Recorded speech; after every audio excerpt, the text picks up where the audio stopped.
Hello बच्चों, आप सभी कैसे हैं। आशा करता हूं कि आप सभी स्वस्थ होंगे।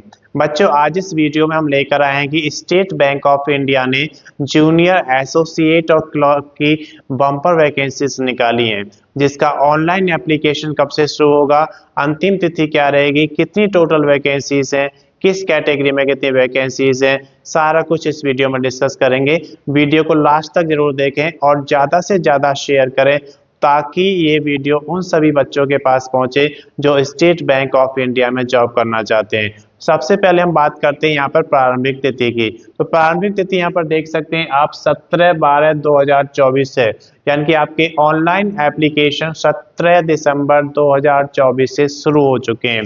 अंतिम तिथि की अगर बात करते हैं तो 7/1/2025 है, यानी कि 7 जनवरी 2025 तक आप इसका ऑनलाइन एप्लीकेशन फॉर्म फिल कर सकते हैं। आवेदन शुल्क की अगर बात करते हैं तो 7/1/2025 लास्ट डेट दिया गया है। 7 जनवरी 2025 तक आपको आवेदन शुल्क जमा करना है। किस कैटेगरी में कितना आवेदन शुल्क है यहाँ पर देख सकते हैं। अगर आप जनरल कैटेगरी में आते हैं, यानी कि जिसे हम अनरिजर्व यानी कि सामान्य जाति बोलते हैं, या फिर आप ओबीसी अदर बैकवर्ड कास्ट या फिर अन्य पिछड़ा वर्ग में आते हैं, या फिर ईडब्ल्यूएस इकोनॉमिकली वीक सेक्शन के अंतर्गत आते हैं, तो आपको इसके लिए 750 रुपये आवेदन शुल्क देना होगा। अगर आप एससी, एसटी या फिजिकल हैंडीकैप्स हैं तो आपको इस भर्ती के लिए कोई एप्लीकेशन चार्ज नहीं देना है। इसके बाद हम बात करते हैं कि एप्लीकेशन चार्ज आप कैसे जमा करा सकते हैं। तो आप स्टेट बैंक ऑफ इंडिया में ऑनलाइन जमा करा सकते हैं, या फिर आप डेबिट कार्ड यूज करते हैं या क्रेडिट कार्ड यूज करते हैं तो उसके थ्रू भी आप उसका ऑनलाइन फॉर्म जमा करा सकते हैं। अगर आप नेट बैंकिंग यूज करते हैं तो उसके थ्रू भी आप इसका ऑनलाइन एप्लीकेशन फीस जमा करा सकते हैं। एग्जाम की अगर बात करते हैं तो यहाँ पर 2 एग्जाम्स आपके कंडक्ट कराए जाएंगे। जो पहला एग्जाम है जिसे हम प्री बोलते हैं, वो फरवरी 2025 में कंडक्ट कराया जाएगा। उसके बाद जब उसका रिजल्ट आ जाएगा तो सेकंड जो एग्जाम है जिसे हम मेन एग्जाम बोलते हैं, तो मेन एग्जाम आपका मार्च या अप्रैल मंथ में कराया जाएगा। आयु की अगर बात करते हैं तो यहाँ पर आयु 1/4/2024 यानी कि 1 अप्रैल 2024 को कैलकुलेट की जाएगी, जो कम से कम 20 वर्ष और ज्यादा से ज्यादा 28 वर्ष होनी चाहिए। अगर आप रिजर्व कैटेगरी में आते हैं तो इसमें आपको छूट दी जाएगी। छूट कितनी मिलेगी, तो एसबीआई जे जूनियर एसोसिएट क्लर्क का जो नियम है उसके अनुसार आपको इसकी आयु में छूट दी जाएगी। इसके बाद हम बात करते हैं कि कुल पदों की संख्या कितनी है। तो यहाँ पर देख सकते हैं कुल पदों की संख्या 13,735 दी गई है, जो कि ऑल ओवर इंडिया है। स्टेट वाइज अलग अलग कितनी वैकेंसीज है हम सारा कुछ यहाँ पर डिस्कस करेंगे। तो सबसे पहले हम बात करते हैं कि अनरिजर्व यानी कि सामान्य जाति में कितनी वैकेंसीज यहाँ पे दी गई हैं। तो सामान्य जाति में यहाँ पर 5,870 वैकेंसी है। अगर आप इकोनॉमिकली वीक सेक्शंस में ईडब्ल्यूएस के अंतर्गत आते हैं तो 1,361 वैकेंसी उनके लिए रखी गई है जो ईडब्ल्यूएस के कैंडिडेट्स है। अगर आप ओबीसी अदर बैकवर्ड कास्ट में आते हैं तो 3,001 वैकेंसी यहाँ पे रखी गई है। और अगर आप शेड्यूल्ड कास्ट एससी के अंतर्गत आते हैं तो 2,118 वैकेंसी यहाँ पे दी गई है। शेड्यूल्ड ट्राइब्स यानी कि जनजातियों के अंतर्गत आते हैं तो 1,385 वैकेंसीज यहाँ पे दी गई हैं। अब यहाँ पर हमने उन स्टेट्स को दिखाया है जहाँ पर वैकेंसीज 500 से ज्यादा हैं। स्टेट्स में हर में यहाँ पर वैकेंसीज निकाली गई है, लेकिन सबसे ज्यादा वैकेंसीज की अगर बात करते हैं तो उत्तर प्रदेश है जहाँ पर 1,894 वैकेंसी दी गई है। अलग अलग कैटेगरी में कितनी है आप इसका नोटिफिकेशन में देख सकते हैं। मध्य प्रदेश की अगर बात करते हैं तो 1,317 वैकेंसी दी गई है।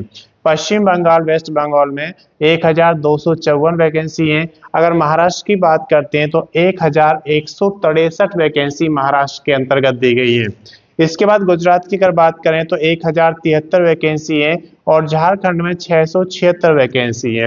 ये वो सभी राज्य हैं जहां पर 500 से ज्यादा वैकेंसी दी गई है। अगर हम बात करते हैं योग्यता की तो ये आपकी स्नातक होनी चाहिए, या तो स्नातक आप पास आउट होने चाहिए या फिर स्नातक अपियरिंग होना चाहिए आपका किसी भी रिकॉग्नाइज्ड यूनिवर्सिटी के द्वारा।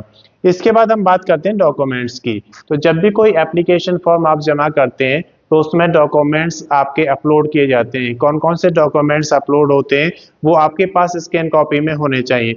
सबसे पहले हम बात करते हैं एलिजिबिलिटी। तो एलिजिबिलिटी में कौन से डॉक्यूमेंट्स आपके आते हैं, जैसे आपके पास स्नातक की डिग्री होनी चाहिए, उसके साथ साथ आपके पास डोमिसाइल होना चाहिए, आप किस स्टेट में रहते हैं उसका डोमिसाइल आपके पास होना चाहिए, और उसके साथ साथ कास्ट सर्टिफिकेट आपके पास होना चाहिए। तो ये सारे एलिजिबिलिटी क्राइटेरिया के अंतर्गत आते हैं। इसके बाद आईडी प्रूफ, आइडेंटिटी प्रूफ का भी स्कैन कॉपी आपके पास होना चाहिए। एड्रेस प्रूफ का स्कैन कॉपी आपके पास होना चाहिए।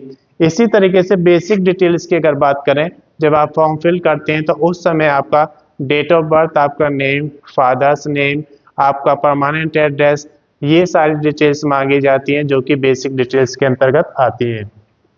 फोटो आपके पास होना चाहिए, A4 साइज फोटोग्राफ्स, उसकी स्कैन कॉपी आपके पास होनी चाहिए। सिग्नेचर की बात करें तो एक पेज पर आप सिग्नेचर करेंगे और उसकी भी स्कैन कॉपी आपके पास होनी चाहिए। ये सारे डॉक्यूमेंट्स अपलोड किए जाते हैं जब आप ऑनलाइन एप्लीकेशन फिल करेंगे। जब ये सारे डॉक्यूमेंट्स अपलोड हो जाएंगे तो उसके बाद आप उसका प्रीव्यू चेक करेंगे। प्रीव्यू चेक करने से एक बेनिफिट होता है कि आपने क्या उसमें फिल किया है वो सारा चेक करेंगे, और चेक करने के बाद अगर आपको लगता है कि सब कुछ करेक्ट है तो आप उसका फाइनल सबमिशन कर देंगे।